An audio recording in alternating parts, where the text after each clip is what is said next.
Uma viúva foi humilhada no boteco por ser gorda, mas um lavrador pobre a defendeu publicamente. No dia seguinte, ela revelaria um segredo que mudaria para sempre sua vida destruída. O boteco Estrela do Sertão ficou em silêncio mortal. Todos os olhos se fixaram na mulher trêmula do canto, lágrimas escorrendo por seu rosto marcado, enquanto gargalhadas cruéis ecoavam pelas paredes de taipa. Maria das Dores apertou seu xale preto, os ombros tremendo sob o peso das zombarias de homens que antes tiravam o chapéu com respeito. Atrás dela, um agricultor magro chamado João Santos ficou paralisado, suas mãos calejadas fechadas em punhos, terra ainda sob as unhas de 15 horas na roça de mandioca. O filho do comerciante acabara de chamá-la de vergonha para as mulheres, e cada alma naquele recinto esperava para ver se alguém ousaria defender sua honra. O ar ficou denso como rapadura derretida, pesado com o cheiro de cachaça e humilhação. Enquanto lá fora, o vento uivava como alma penada pelas ruas vazias de Pedra Branca.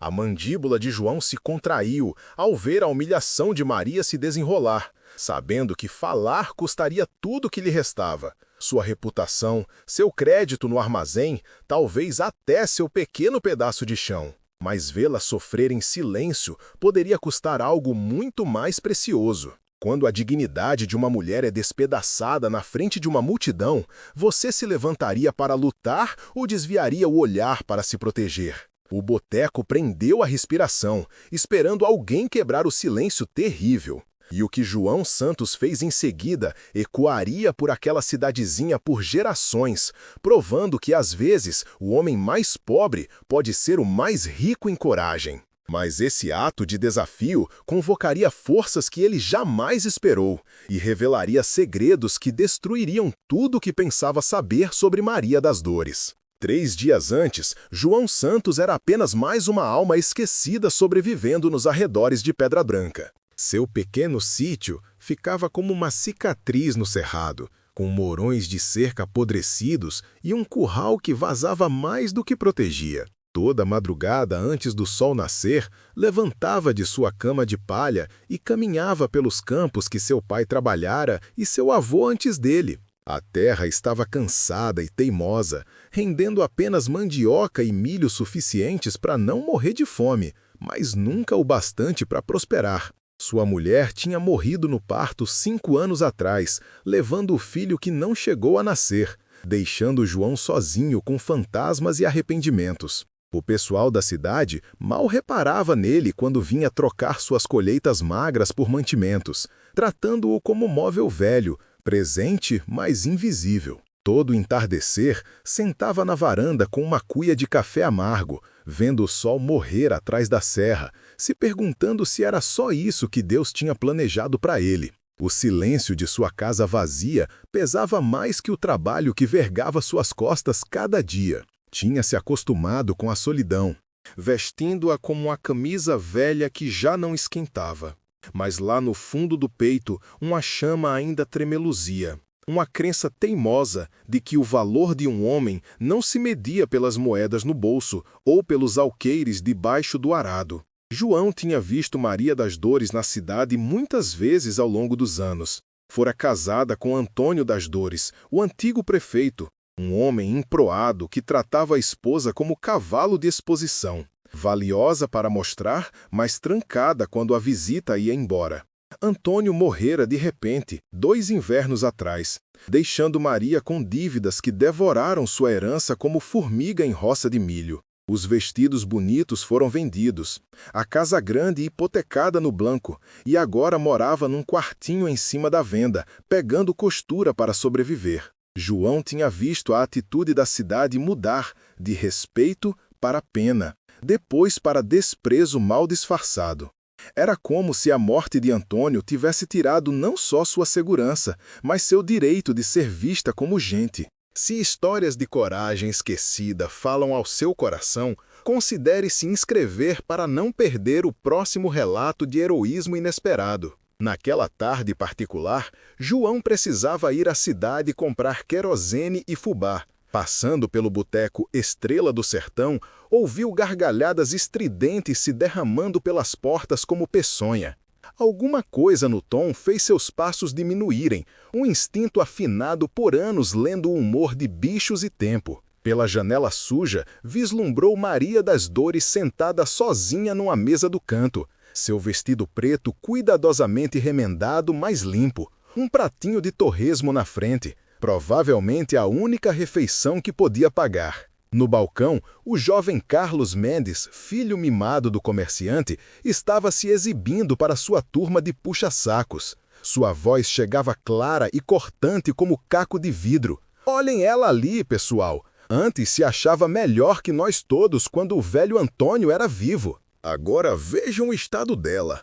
Gorda que nem porca no chiqueiro e 2 vezes mais inútil. Não admira que o Antônio bebesse até morrer. Devia ser de não aguentar ver ela na mesa dele. A risada cruel que se seguiu fez o estômago de João revirar. O rosto de Maria se desfez como papel na chuva, mas ela não saiu. Não podia se dar ao luxo de deixar a comida pela metade. João sentiu algo estalar dentro do peito. Não o coração partindo, mas algo mais duro e perigoso. Uma raiva que vinha se acumulando há anos, alimentada por cada desfeita, cada desprezo, cada vez que fora tratado como menos que gente porque sua roupa era remendada e sua bota furada. Mas mais que raiva, sentiu reconhecimento. Viu na humilhação de Maria as mesmas feridas invisíveis que carregava, a mesma dignidade sendo arrancada por gente que nunca conhecera dificuldade de verdade. Sua decisão veio não como pensamento, mas como ação. Suas botas gastas cruzaram a soleira da Estrela do Sertão. E toda a conversa morreu como vela no vento. As tábuas do chão rangeram sob seu peso, enquanto caminhava em direção à mesa de Maria, sentindo 40 pares de olhos perfurando suas costas. A gargalhada de Carlos Mendes vacilou, substituída por um sorriso de expectativa. Mas o ato de bondade de João logo convocaria algo muito maior que gratidão e revelaria segredos que virariam a cidade inteira de cabeça para baixo. Na manhã seguinte, a notícia do confronto se espalhou por Pedra Branca como fogo em capim seco. João não só defendera Maria das Dores publicamente, como chamara Carlos Mendes de covarde e desgraça para o nome do pai. Numa cidade onde ordem social importava mais que justiça, tal desafio era nada menos que revolucionário. O comerciante, Honório Mendes, estava furioso que um roceiro morto de fome tivesse humilhado seu filho na frente dos homens mais influentes da cidade. Mais perigoso ainda, João os fizera parecer covardes pelo silêncio. Ao meio-dia, João descobriu seu pequeno crédito na venda misteriosamente cancelado. O dono do moinho, que sempre comprava seu milho, de repente não precisava mais de sua safra. Correu a voz que qualquer homem que fizesse negócio com João Santos teria seu próprio crédito questionado, sua própria reputação manchada. Era a destruição lenta e metódica que cidadezinhas aperfeiçoavam. Não violência rápida, mas um estrangulamento gradual da capacidade de um homem sobreviver. Maria das Dores, enquanto isso, tinha desaparecido de seus lugares habituais. A costureira, se normalmente lhe dava trabalho, alegou que seus serviços não eram mais necessários. Os lojistas, que relutantemente lhe estendiam pequenas cortesias, de repente acharam suas agendas cheias. Parecia que defendê-la só piorava sua situação, e João começou a se perguntar se seu gesto de bondade não passara de tolice presunçosa. Naquela tarde, enquanto João sentava na varanda contemplando a ruína de suas já escassas perspectivas, ouviu o barulho de rodas de carroça na estrada de terra batida. Pelo crepúsculo que se aproximava, veio Maria das Dores, conduzindo uma carroça velha, mas bem cuidada. Seu vestido preto trocado por um vestido de trabalho azul simples, que de algum jeito a fazia parecer mais nova. Parou no portão e desceu com graça surpreendente, seus movimentos mais confiantes do que ele jamais os vira. "Seu João!" gritou, sua voz firme e forte. "Acho que a gente precisa conversar." Conforme se aproximava, João notou algo que perdera na luz fraca do boteco. Os olhos de Maria das Dores eram do verde profundo da mata depois da chuva e tinham uma inteligência que falava de educação e refinamento. Suas mãos, embora marcadas pelo trabalho, se moviam com a precisão de alguém acostumada a tarefas delicadas. Havia algo em seu porte que sugeria profundezas que ele nunca suspeitara. «Queria lhe agradecer», disse, se acomodando no degrau da varanda ao lado dele, «e me desculpar. Meus problemas agora viraram seus, e essa não era a minha intenção». João balançou a cabeça. «Um homem faz o que é certo, que se danem as consequências. Embora admito que não esperava a cidade inteira se virar contra nós dois». Maria ficou quieta por um longo momento, estudando as mãos. Quando falou de novo, sua voz carregava um peso que fez João escutar com mais atenção. «Tem coisas sobre mim que o Senhor não sabe, seu João. Coisas que podem mudar como se sente sobre me defender. Você defenderia um estranho antes de conhecer seus segredos? Ou o coração conhece a verdade antes da mente?» O ar da tarde de repente pareceu carregado de possibilidade, como se as próximas palavras faladas mudassem tudo. Mas o que Maria revelou em seguida transformaria não só o entendimento que João tinha dela, mas toda a base de sua vida de luta. Durante a semana seguinte, a campanha da cidade contra João se intensificou. Alguém, claramente Carlos Mendes ou seu pai, espalhara que João não era só encrenqueiro, mas potencialmente perigoso. Voaram boatos de que ameaçara a violência no boteco, que estava instável de dor e isolamento, que gente decente devia evitá-lo completamente. Seus poucos clientes restantes se desvaneceram como neblina no sol da manhã. João se viu verdadeiramente sozinho pela primeira vez desde a morte da esposa. Até o padre local, que sempre o cumprimentava com caridade cristã, agora atravessava a rua para evitar conversa. O peso do ostracismo pressionava sobre ele como coisa física, fazendo cada dia uma luta não só pela sobrevivência, mas pela vontade de continuar. Foi então que Maria das Dores apareceu de novo, dessa vez chegando de madrugada com uma carroça carregada de mantimentos, farinha, toucinho salgado, café e outras necessidades que João não podia mais pagar. Quando protestou, ela levantou uma mão que não admitia argumento. «O Senhor se levantou por mim quando ninguém mais faria», disse simplesmente. «Agora eu me levanto pelo Senhor. Além do mais», acrescentou com um sorriso que transformou todo o seu rosto, «tenho mais recursos do que o pessoal imagina». Durante os dias seguintes, enquanto a situação de João ficava mais desesperadora, Maria provou ser uma fonte inesperada de força. Ajudou-o a consertar seus equipamentos quebrados com habilidades que falavam de conhecimento mecânico muito além do que uma esposa de prefeito deveria ter. Trouxe livros de verdade, não só a Bíblia e almanaque que compunham toda a biblioteca de João, e falou de lugares além de Pedra Branca com a familiaridade de quem os conhecera. Mais surpreendente, revelou uma mente comercial afiada.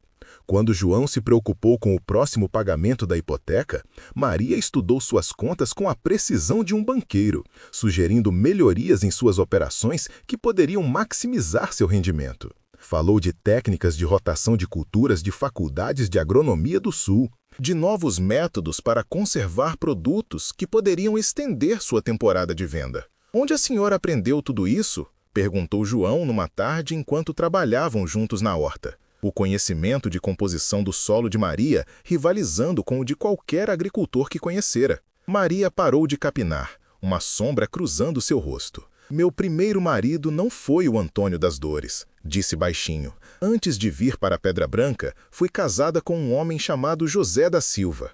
Tínhamos uma fazenda em Minas Gerais, bem próspera. O José morreu num acidente, e a família dele, bem, não acharam que uma mulher pudesse tocar uma fazenda sozinha. Estavam errados, mas tinham a lei do lado deles. Levantou-se, sacudindo a terra das mãos. Vim para cá só com as habilidades que tinha aprendido e a determinação de sobreviver. O Antônio ofereceu segurança, respeitabilidade. Achei que bastava. Também me enganei nisso. Mas as revelações de Maria eram só o começo. Os segredos que carregava logo se chocariam com forças além da imaginação de João, transformando seu ato silencioso de bondade em algo que balançaria a Pedra Branca até os alicerces. Numa quinta-feira de manhã, 3 semanas depois do incidente na Estrela do Sertão, cavaleiros se aproximaram do sítio de João. Mas esses não eram os capangas locais que esperara.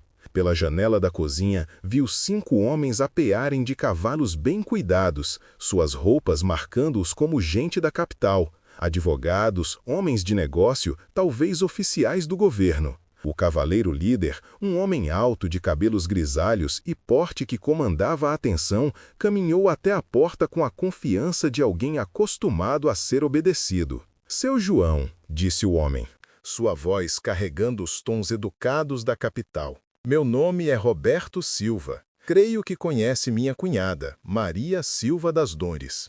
As palavras pairaram no ar como fumaça de tiro de espingarda. A mente de João disparou enquanto as peças começaram a se encaixar. O conhecimento de Maria, seus recursos, o jeito que aparecera em sua vida como anjo da guarda com mãos calejadas e segredos mais profundos que poço artesiano. "Vim de muito longe para achar a Maria", continuou Roberto, estudando o rosto de João com a intensidade de um homem lendo uma escritura. "E pelo que entendo, o Senhor é a razão dela ainda estar segura." A garganta de João pareceu seca como o sertão. "Não entendo." O sorriso de Roberto Silva tinha o calor do amor familiar e o aço de negócios sérios. "Maria Silva herdou uma das maiores operações agrícolas de Minas Gerais quando meu irmão morreu.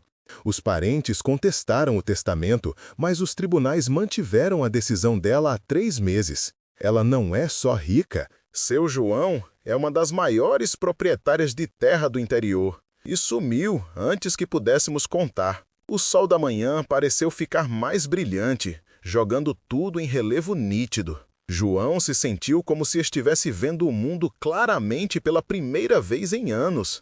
Maria das Dores não era uma viúva desesperada se agarrando à sobrevivência. Era uma mulher de posses, que escolhera ficar escondida em vez de voltar para reclamar sua herança. "Por quê?" perguntou João. "Por que se esconderia de tanta sorte?" A expressão de Roberto ficou sombria. "Porque fortuna atrai lobo, seu João. E a família do meu irmão inclui uns lobos muito perigosos. Homens que preferiam ver a Maria morta a vê-la controlando terra que acham que devia ser deles. Se descobrisse que defender um estranho, na verdade, salvara a vida de uma das mulheres mais ricas do estado, se sentiria orgulhoso ou apavorado com o que isso poderia trazer à sua porta." O peso da implicação se assentou nos ombros de João como poncho de inverno. Seu simples ato de bondade cruzara com forças muito além de seu entendimento, e sentiu que a vida quieta que conhecera estava prestes a acabar para sempre. Mas a revelação mais chocante ainda estava por vir. Naquela tarde, Maria chegou para encontrar o sítio de João fervilhando de atividade. Os homens de Roberto Silva estavam montando acampamento como se pretendessem ficar, suas armas visíveis, mas não ameaçadoras, seus olhos vigilantes vasculhando o horizonte por problemas que João ainda não conseguia ver. Quando Maria viu seu cunhado, seu rosto passou por uma série de emoções: surpresa, alegria e, finalmente, resignação. "Oi, Roberto", disse, sua voz carregando o peso da inevitabilidade. "Imagino que finalmente me achou."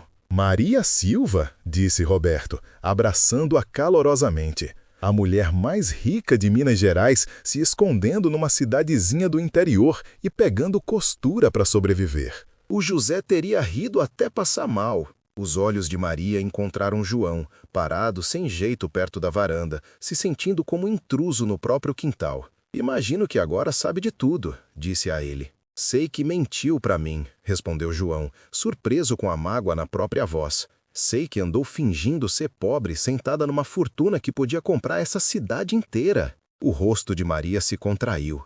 E o que teria feito se soubesse? Me defendido porque era rica em vez de porque era certo? Me tratado diferente por causa de dinheiro em vez de me ver como pessoa? A acusação doeu porque carregava a verdade. João percebeu que estava bravo não porque ela o enganara, mas porque a revelação o fazia questionar os próprios motivos. A defendera por bondade genuína ou porque parecera tão impotente quanto ele mesmo? Roberto Silva observou a troca com o interesse de um homem lendo um contrato complexo. Se posso interromper essa discussão filosófica, disse, temos preocupações mais imediatas. Maria, a família Pereira contratou homens para te achar. Homens profissionais, se entende o que quero dizer. Estão talvez uma semana atrás de nós, quem sabe menos. O rosto de Maria empalideceu. Aqui? Me rastrearam até aqui? Seus sumiços desesperou. Estão alegando que assassinou o José pela herança, que fugiu para evitar processo. É bobagem, claro, mas dá cobertura legal para o que planejam fazer. João sentiu o mundo mudar debaixo dos pés. Assassinato? José Silva foi assassinado? Morreu num acidente na fazenda, disse Maria rapidamente. Um cavalo se assustou e deu coice na cabeça dele. Mas os Pereira têm dinheiro e advogados, e aparentemente imaginação para criar uma história mais sinistra. Roberto acenou gravemente. Não podem mais contestar o testamento diretamente, mas se a Maria morrer antes de poder reclamar a herança, reverte para os parentes consanguíneos do José, eles. E se morrer como fugitiva da justiça, melhor ainda para a história deles. O vento do cerrado se levantou, sussurrando pelos pés de milho e carregando o cheiro de chuva distante. João olhou para Maria, realmente olhou, e viu não a proprietária rica que era, ou a viúva desesperada que fingira ser, mas a mulher que se sentara ao lado dele na varanda e compartilhara seu conhecimento livremente, que o defendera quando a cidade inteira se afastou. "Quanto tempo temos?" perguntou. As sobrancelhas de Roberto Silva se ergueram ligeiramente no temos, mas respondeu sem comentário. "Dias, talvez. Vão chegar quietos, provavelmente se passando por delegados federais ou investigadores do Estado. Pessoal de cidade pequena raramente pede para ver credenciais quando homens de aparência oficial com distintivos aparecem." João caminhou até a varanda e pegou a espingarda que carregara por 2 guerras e incontáveis temporadas de caça. O peso pareceu familiar em suas mãos, uma ferramenta para proteger o que importava. "Então é melhor nos prepararmos." Mas, enquanto João se preparava para defender Maria Silva contra assassinos que não parariam diante de nada para reclamar sua herança, não fazia ideia de que o inimigo mais perigoso já estava dentro de Pedra Branca e vinha observando-os o tempo todo. Os 2 dias seguintes passaram em preparação tensa. Os homens de Roberto Silva provaram ser experientes em mais que negócios. Fortificaram a propriedade de João com a eficiência de veteranos militares, transformando seu humilde sítio numa posição defensiva que poderia resistir contra força significativa. João descobriu que o cunhado de Maria não viera para o interior sozinho ou despreparado. Trouxeram um pequeno exército de homens leais ao nome Silva e experientes em justiça sertaneja. Maria se jogou nos preparativos com uma energia que revelou outro lado de seu caráter. Limpou e carregou armas com a familiaridade de alguém que vivera as guerras de terra de Minas Gerais. Cozinhou refeições para 1 dúzia de homens sem reclamar. E ajudou a planejar estratégias defensivas com conhecimento tático, que surpreendeu até os lutadores experientes de Roberto. "A senhora está cheia de surpresas", observou João, enquanto Maria ajustava a mira de uma carabina Winchester com facilidade praticada. "O José me ensinou", respondeu sem levantar o olhar.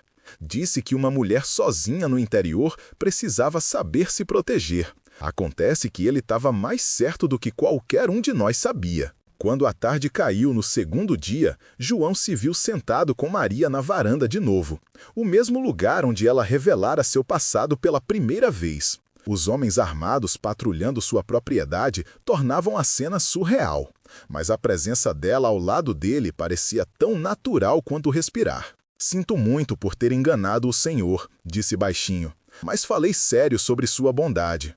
Me defendeu quando pensou que eu era ninguém, quando custaria tudo e não ganharia nada. Isso é mais raro que ouro, João Santos." João estudou seu perfil na luz que morria. O que acontece depois disso? Quando esses assassinos forem tratados, quando a senhora reclamar sua herança, Volta para Minas e vira dama rica de novo? Maria ficou quieta tanto tempo que ele pensou que não responderia. Quando finalmente falou, sua voz tinha uma nota que ele nunca ouvira antes. Incerteza, talvez até medo. Tenho pensado nisso, disse, sobre o que quero que minha vida seja, não o que os outros esperam que seja. O José me deixou rica, mas também me deixou livre. Livre para escolher meu próprio caminho, tomar minhas próprias decisões. Virou-se para encará-lo, seus olhos verdes refletindo a última luz do dia.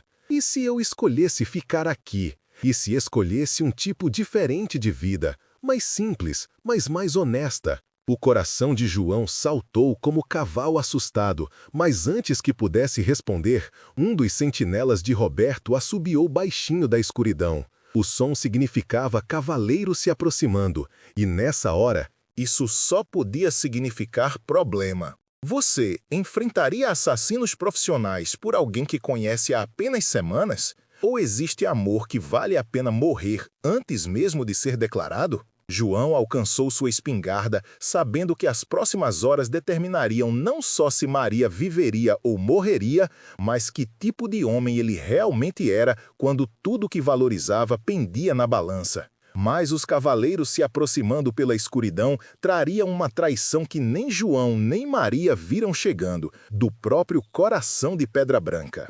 O ataque veio não com a aproximação sutil que Roberto Silva previra, mas com a violência súbita de tempestade no cerrado. 6 cavaleiros troaram pela estrada de terra rumo ao sítio de João, os cascos de seus cavalos batendo como tambores de guerra na noite.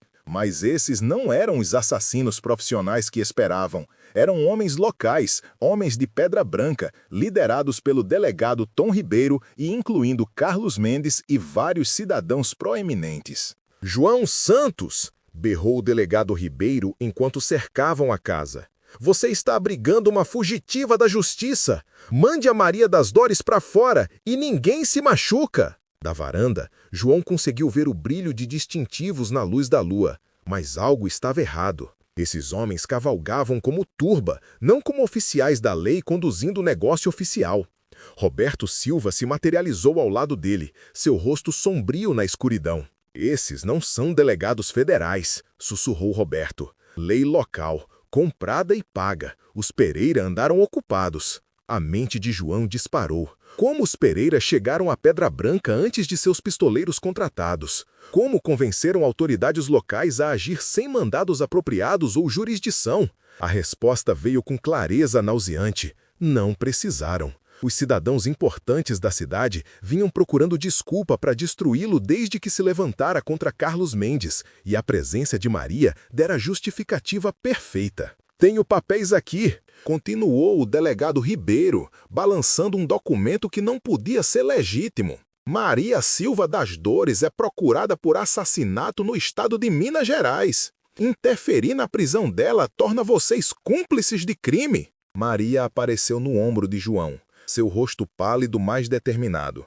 Estão mentindo, sussurrou. Não há mandados, não há acusações. O José morreu num acidente e todo o registro oficial prova isso. Mas João percebeu que a verdade não importava. Honório Mendes, o comerciante da cidade, finalmente achara um jeito de destruir o roceiro pobre que humilhara seu filho.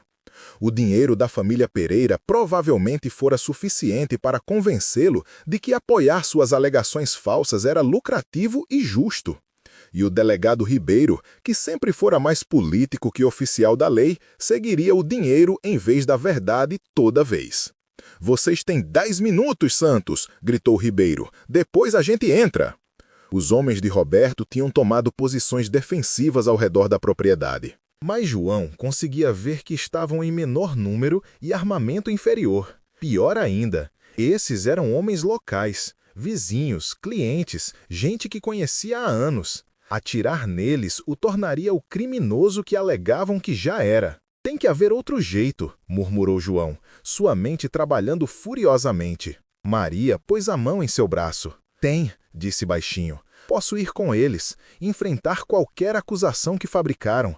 Meus advogados podem resolver eventualmente. Não, disse João, a palavra saindo mais dura que pretendera. Não vieram aqui para prender a senhora, Maria. Vieram para garantir que nunca chegue a julgamento. Estava certo, e todos sabiam. Uma vez que Maria estivesse sob custódia deles, longe de testemunhas, sua morte seria fácil de arranjar. Uma fugitiva desesperada, baleada tentando escapar. Um acidente infeliz durante o transporte. Os Pereira teriam sua herança, e Pedra Branca teria sua justiça. O som de cascos se aproximando da direção oposta fez todos congelarem.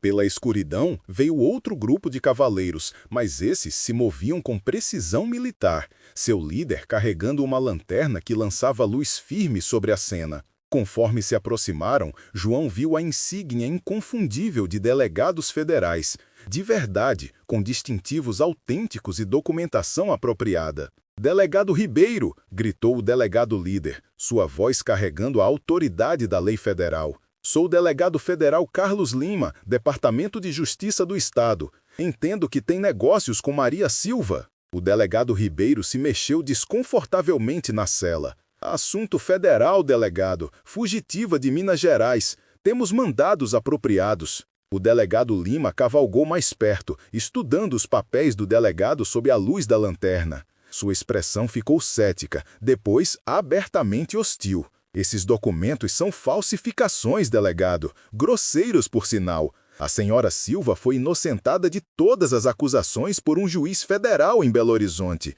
Além disso, está sob proteção deste escritório pendente resolução de sua reivindicação de herança." O rosto do delegado ficou branco. Nos disseram." "Mentiram para vocês", disse o delegado Lima secamente. "A questão agora é se foram enganados ou comprados. De qualquer forma, estão interferindo numa investigação federal." João sentiu a tensão escorrer dos ombros como água de balde furado. Mas seu alívio durou pouco quando viu a mão de Carlos Mendes se mover em direção à pistola. O filho do comerciante tinha orgulho demais e juízo de menos para recuar com dignidade. E desespero tornava homens perigosos. "Isso tudo é muito conveniente", rosnou Mendes, sua voz carregando a birra de menino mimado negando o brinquedo. "Como sabemos que esses delegados não fazem parte de algum esquema? Essa coisa toda fede a conspiração." A mão do delegado Lima repousou casualmente no coach. "Rapaz, recomendaria que pensasse muito cuidadosamente sobre seu próximo movimento." Delegados federais não negociam com cabeças quentes locais que foram enganados para fazer o trabalho sujo de gente rica.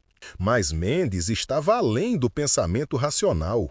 Sua humilhação na Estrela do Sertão o conduzindo para uma violência que não resolveria nada e custaria tudo. Se visse um jovem tolo prestes a jogar a vida fora por orgulho, tentaria salvá-lo mesmo se tivesse sido seu inimigo? João Santos deu um passo à frente no círculo de luz da lanterna, sabendo que as próximas palavras faladas poderiam prevenir derramamento de sangue ou precipitá-lo. E o que disse determinaria se Pedra Branca aprenderia o verdadeiro significado de justiça ou se afogaria nas consequências de seu próprio preconceito. "Carlos!" gritou João, sua voz cortando o ar noturno com gentileza inesperada. "Pensa no que está fazendo. Seu pai está vendo. Todo o seu futuro está vendo. Não jogue tudo fora por uma mentira que outra pessoa te contou." A mão do jovem tremeu na pistola. Dividido entre vergonha e raiva, entre o menino que fora e o homem que estava escolhendo ser. Na luz tremeluzente da lanterna, João conseguiu ver o momento da decisão se desenrolando nas feições de Mendes. O delegado Ribeiro, reconhecendo o perigo, falou rapidamente. "Carlos, se controla. Esses são oficiais federais. Fomos enganados, mas isso não significa que temos que morrer por isso." Devagar, dolorosamente, como o homem admitindo derrota diante de probabilidades esmagadoras, a mão de Carlos Mendes se afastou da arma. A crise passou como nuvem de tempestade se movendo além do horizonte, deixando apenas as consequências para serem tratadas. O delegado Lima acenou aprovadoramente. "Escolha sábia, rapaz. Delegado, sugiro que você e seus homens voltem para a cidade e esqueçam que esta noite aconteceu. A senhora Silva viajará conosco para Belo Horizonte para finalizar seus assuntos legais. O governo estadual tem uma visão muito ruim do assédio a viúvas, especialmente viúvas com propriedades substanciais. Enquanto os homens da cidade se preparavam para partir, João sentiu a mão de Maria deslizar na sua. Seus dedos eram firmes, quentes, reais de um jeito que fazia todo o resto parecer sonho. "O que acontece agora?" perguntou ao delegado Lima. O delegado sorriu, seu rosto curtido se enrugando com algo que poderia ter sido aprovação. "Agora, seu João, a senhora Silva reivindica sua herança e decide o que fazer com ela. Embora eu entenda que já tomou algumas decisões interessantes sobre seu futuro." João olhou para Maria, vendo em seus olhos a mesma pergunta que ardia em seu próprio coração.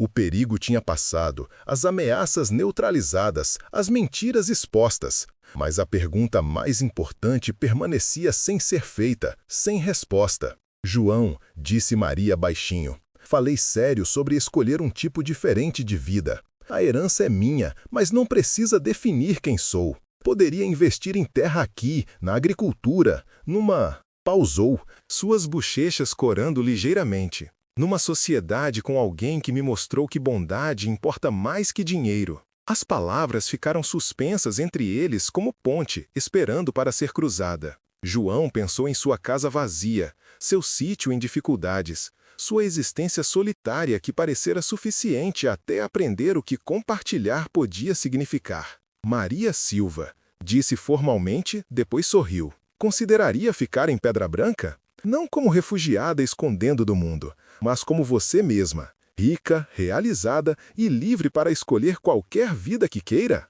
Só se essa vida incluir certo roceiro teimoso que é corajoso bastante para enfrentar valentões e gentil bastante para ver além da fachada de uma mulher, até seu coração." O delegado Lima pigarreou diplomaticamente. "Se vocês dois terminaram de fazer a corte na frente de meio estado, deveríamos discutir os assuntos práticos. Senhora Silva, sua presença é necessária em Belo Horizonte para assinar os documentos finais da herança. Mas não há razão para isso não poder ser concluído dentro de um mês ou algo assim." "E depois?" perguntou João. Maria sorriu, a expressão transformando todo o seu rosto. "Depois, volto para casa. Para um sítio que poderia usar algum investimento. E para um agricultor que poderia usar uma sócia." João sentiu algo mudar dentro dele, como porta se abrindo depois de anos trancada. "Sócios?" repetiu, testando a palavra. Enquanto os delegados se preparavam para escoltar Maria para Belo Horizonte, ela parou na varanda de João uma última vez. "Tem mais uma coisa que deveria saber", disse. "A Estrela do Sertão está à venda. O dono quer se aposentar, voltar para a capital. Estava pensando que poderia ser um bom investimento para alguém interessado em transformá-la num lugar onde todo mundo seja bem-vindo, independente de sua posição na vida." João riu, o som o surpreendendo com sua alegria genuína. Um boteco de propriedade de um roceiro pobre e uma viúva rica? Isso deveria dar ao pessoal de Pedra Branca algo para conversar. "Que conversem", disse Maria, ficando na ponta dos pés para beijar sua bochecha. "Estaremos ocupados demais construindo algo lindo para nos importar." 3 meses depois, João Santos estava na varanda de sua casa ampliada, vendo Maria dirigir a construção de um novo estábulo com a mesma autoridade que usaram uma vez para administrar uma das maiores operações agrícolas de Minas Gerais. Os campos ao redor dele se estendiam verdes e prósperos, beneficiando-se tanto de seu investimento quanto de seu conhecimento combinado. A Estrela do Sertão, de fato, se tornara deles, transformada de lugar de crueldade e exclusão no coração de uma comunidade mais tolerante. Na parede atrás do balcão pendia uma placa simples: "Todos são bem-vindos aqui." Embaixo, uma plaquinha menor dizia: "Bondade servida diariamente, sem cobrança." João frequentemente pensava naquela noite no boteco quando fizera a escolha de se levantar por uma estranha. Esperava que custasse tudo e, de certa forma, custara. Custara sua vida velha, seus sonhos pequenos, sua solidão acomodada. Em troca, dera-lhe um futuro que jamais imaginara possível.